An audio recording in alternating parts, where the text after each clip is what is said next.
What's up everyone, John from Beyond ARTV. Sorry for missing 7 on Sunday this past week. This is the idea that I had in mind for that episode, but Thanksgiving festivities and working on some year-end stuff got in the way. I didn't want to completely scrap this idea and lose it in the mix of year-end lists, so today I am talking about 10 epic songs that turned 10 years old in 2016. Some of them were from the beginning of that year all the way up to the end. We're covering a variety of different songs that I loved back in the day. Obviously, I'm not trying to cover a ton of different genres or going for one specific thing with this video. These are songs that I enjoyed 10 years ago and songs that still hold up so well now. So take it with a grain of salt. These are not the only 10 songs out there that were amazing that turned 10 this year. These are just 10 that came up recently on my playlist. I was looking for songs to do for this video,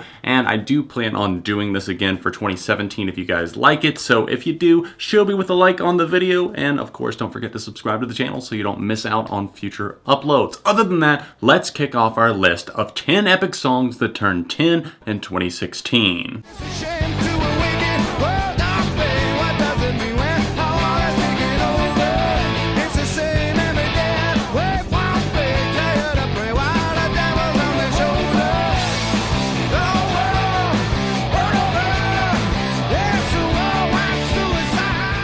Sometimes you just need a good anti-war song, and Worldwide Suicide by Pearl Jam was just that in 2006. Eddie Vedder penned this song being inspired by the 9/11 attacks, obviously invading Iraq and the war that ensued after that, and one particular person seemed to inspire him, and that was Pat Tillman, an NFL player turned star in the Army. He was a star on the field in the NFL, and then ended up posthumously receiving a Purple Heart. Just a tragedy that he died over there, but he did die fighting for the United States, my country. And this song inspired Eddie Vedder because he said he didn't see a ton of people writing about it, and he didn't see enough coverage of Tillman. And he wrote this song not just about him, but kind of specific groups of people. And I love that this song kind of got them back to their roots. They had kind of swayed on it the past few albums, late 90s, early 2000s. This went back to kind of a hard-rocking, straightforward sound, and obviously Eddie was a lot more aggressive on the vocals and a little bit more back to his original style on this song, and I love that about it. It's a song that gets the job done lyrically,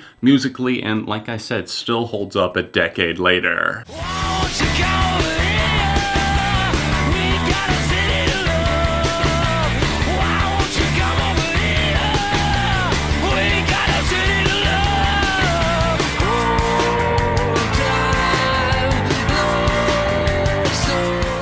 The music video for this song made me so uncomfortable as a kid. Like, I did not know what was going on. It just scared me a little bit, especially with like the old woman washing the floors while the dog's sitting there like panning. I didn't know what was going on, and I still can't even make sense of it, but it is very mid-2000s. There was a certain kind of twist going on that I love just looking back at that time in music videos and obviously music in general. The mid-2000s, easily my favorite time in music. I'm a little bit biased, obviously, because that's when I fell in love with music, but The Strokes and their song Juicebox is one of those songs that I feel like a lot of people didn't like from them. It was different. It wasn't their garage rock or indie rock revival thing that they were going for. It was just a little bit more like alternative, very catchy, kind of a radio-friendly feel to it. A nice bass line opening this thing up, and I love the song. I love The Strokes in general. I love everything from their debut Is This It to Room on Fire,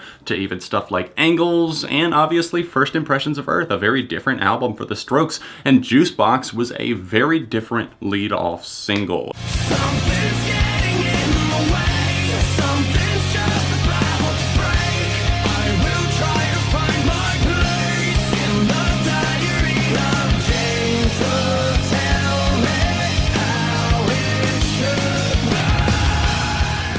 Sometimes it's hard to look back favorably on some of the hard rock that was pushed in the mid-2000s, but The Diary of Jane is definitely an exception for me. One that I'm not going to call a guilty pleasure, but one that I know a lot of people that watch my videos probably would be like, seriously? this song, it's predictable as it gets. No, I don't feel like that's it. It's a really well done track that saw Breaking Benjamin going from kind of like a breaking band to getting huge. Diary of Jane took them to the next level with their album Phobia. I can't believe that it has been 10 years since this came out. I remember listening to the premiere party for this on the radio. They played this song, and then later I caught the premiere of the entire album back before really the internet was like huge and people were streaming things online. A radio station that I listened to actually played and premiered the entire album live with the band while interviewing them and stuff, and I thought that that was awesome. It's a memory that I have recorded on a cassette tape and I could easily transport back into time if I could only find the cassette. Good old days, the honest man, the restless heart, the promised land, a subtle kiss that no one sees, a broken wrist and a picture piece. So I don't mind if you don't mind.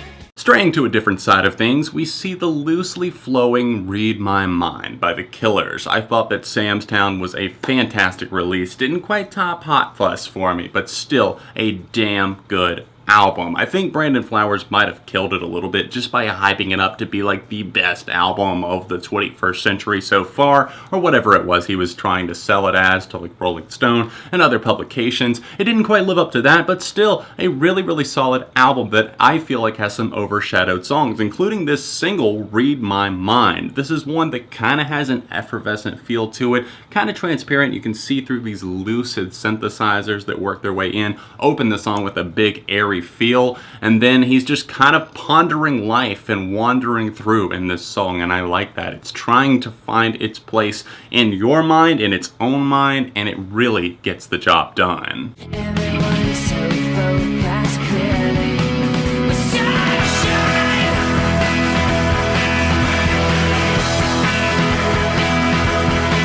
Lost and lonely. Still the same old expressions.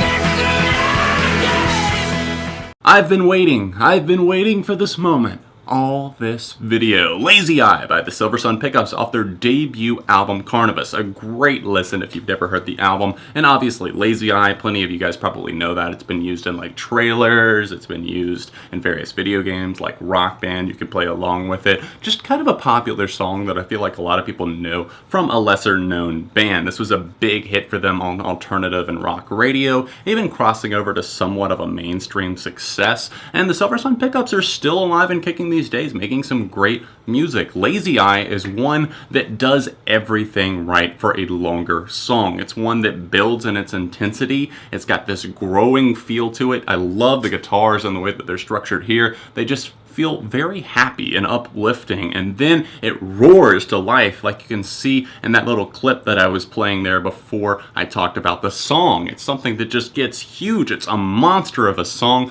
a force to be reckoned with a decade later. Your shoulders are frozen, but you're an explosion. Your name isn't real, but I don't care for sound. It lights in the fuse, my results in a panic for the back row. I bet that you look good on the dance floor. I don't know if you're looking for romance, so I don't know what you're looking for. Listening to this one really got me down in the dumps because I am dying for Arctic Monkeys to just go ahead and end that hiatus, come back strong, and put out another album. Arctic Monkeys are one of my favorite UK bands, and that translated early on. I remember seeing the music video for I Bet You Look Good on the Dance Floor and loving it. I had no idea what it was. The channel Fuse back in the day played music videos. Obviously, I've talked about this several times in my videos, but I'm a huge fan of those Fuse days where I got pretty much all of my music recommendations. I didn't really have the internet or a computer at that time, and I remember them playing a block of Arctic Monkeys music videos, and I only caught the end of it, but I heard I Bet You Look Good on the Dance Floor and Fluorescent Adolescence, and I was gonna put that one on there, but then I realized, wait, that was 2007. This is the 2006 release. This song actually came out late 2005, but obviously the album dropped in 2006, so I had to include it on my list. Kind of a dancey, punk-leaning, very raw garage rock revival type feel to to this song. I love the shouted backing vocals on this one. The drumming is just very, very visceral. It's like it's right there. You're in the recording sessions with them. And they have become kind of a polished rock band, and I like that they're trying out different styles, but seeing them going back to their roots, just revisiting this album in general, definitely recommend it if you haven't heard it in a while. I Bet You Look Good on the Dance Floor, definitely one of my favorite Arctic Monkeys songs.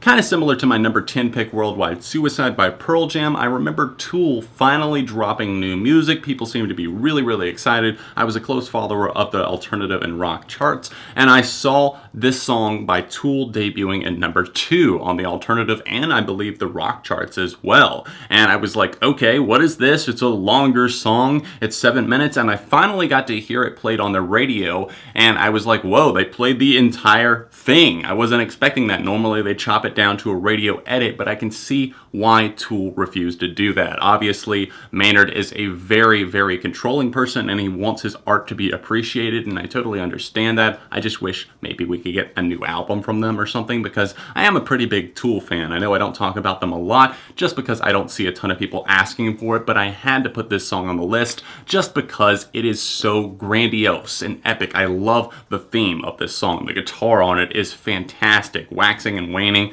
kind of going through this dark, moody, shifting feel, and I love that. It adds to the ominous effect of the song, and I love the lyrical content on it as well, kind of speaking of how we're thrilled by tragedy. Eye on the TV because tragedy thrills me, whatever flavor it happens to be. It just gets stuck in my head quite often because I think about that, and it still rings true all these years later, because more and more we are focused on whatever is going on or whatever trend we can jump on, whether it be real or fake news. Everybody's running with everything. We're looking for something to be wrong, or for there to be tragedy, or for something to be in an uproar. And I love that this song is basically calling that out.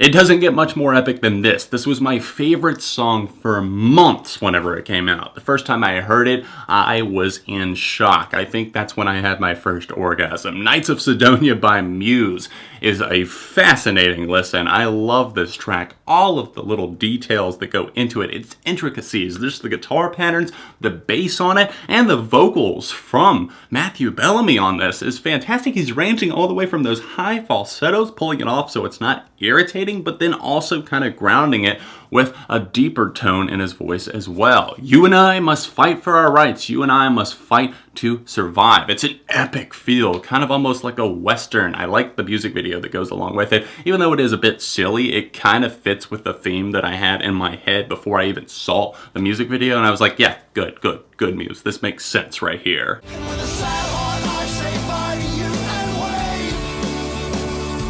Kicking shadows on the street for every mistake that I had made. And like a baby boy, I never was a man.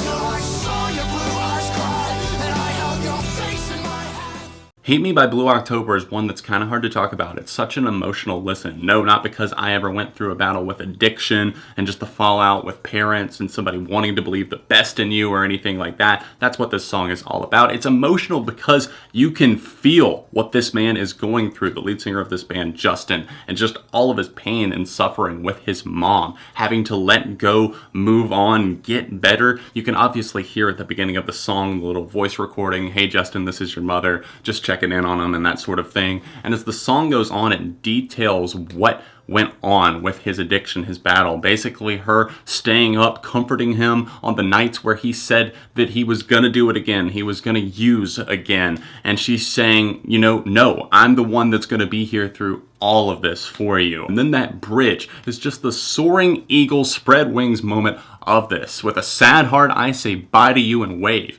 That part kills me every time, because the very end of that, and she whispers, "How can you do this to me?" Basically saying, I'm your mother. I've been here for you through everything. How can you continue to go back? I do everything for you, but you cannot seem to get yourself straight. I think that was inspiration for him getting sober, back on his feet, and now having a nice relationship with his mom.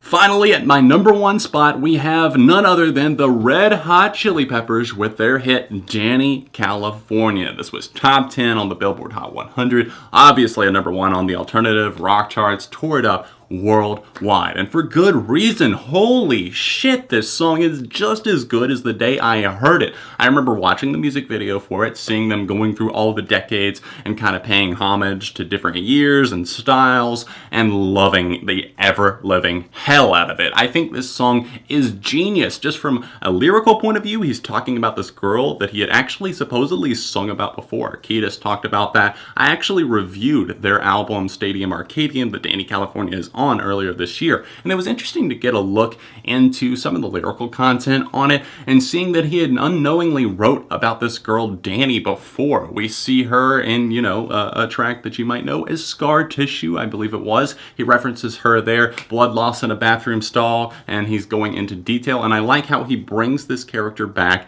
and adds all of this fantastic instrumentation around it. This song is just kind of genius from that point of view. Frusciante on the guitars, obviously killing it. The solo at the end is iconic, one of the greatest of all time in my opinion. Just a face-melting moment that truly just sees the entire band coming together, playing with such ferocity, such skill. I love Flea on the bass here. Chad Smith on the drums is absolutely killing it the entire song. He opens it up, and then obviously the clattering drums that go along with the solo as well. It all drives home on an amazing note. Keep in mind, these were just my picks. Let me know some of your favorites that turned 10 in the comment section down below. Smash the like button and subscribe to the channel, because friends don't let friends go unsubscribed. All my social media listed right here is linked in the description, and of course you can click right here to check out a recent episode of 7 on Sunday, or here to see a review that I think you might like. I will see you very soon right here on Beyond ARTV.